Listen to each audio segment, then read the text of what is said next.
Beda pengakuan Wali Kota Prabu Muli Arlan yang mengaku berita soal pencopotan hingga mutasi Roni Ardiansyah, Kepsek SMP Negeri 1 Prabu Muli adalah hoax. Sementara itu pihak Disdikbud justru mengaku pencopotan Roni itu lantaran adanya masalah di sekolah. Kepala Disdikbud Prabu Muli Adarmadi membantah tegas kabar yang menyebut Roni Ardiansyah, Kepsek SMP Negeri 1 Prabu Muli dicopot karena Wali Kota. Ia pun mengungkap alasan Roni Ardiansyah dicabut sebagai kepala sekolah. Darmadi menyinggung tentang kasus guru pencas yang mengirim chat tak pantas pada siswi SMP Negeri 1 Prabu Muli akhir bulan lalu.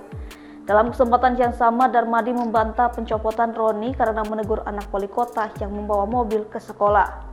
Darmadi kemudian membeberkan satu dari sejumlah alasan pencopotan Roni Ardiansyah. Salah satunya kasus guru mengirim chat tak pantas ke siswi di SMP Negeri 1 Prabu Muli heboh pada 28 Agustus 2025 lalu. Sosok guru berinisial D merupakan guru dengan status pegawai pemerintah dengan perjanjian kerja. D dimutasi ke instansi lain di luar dinas pendidikan. Ia diberi sanksi dinonaktifkan sebagai guru. Kasus tersebut diduga kuat jadi penyebab Roni Ardiansyah kehilangan jabatannya sebagai kepala sekolah. Sementara itu lantaran berita ini viral di media sosial, pengacara kondang Hotman Paris bereaksi. Melalui Instagramnya, Hotman Paris bahkan meminta agar Gubernur Sumatera Selatan dan Mendagri turun tangan dalam kasus tersebut.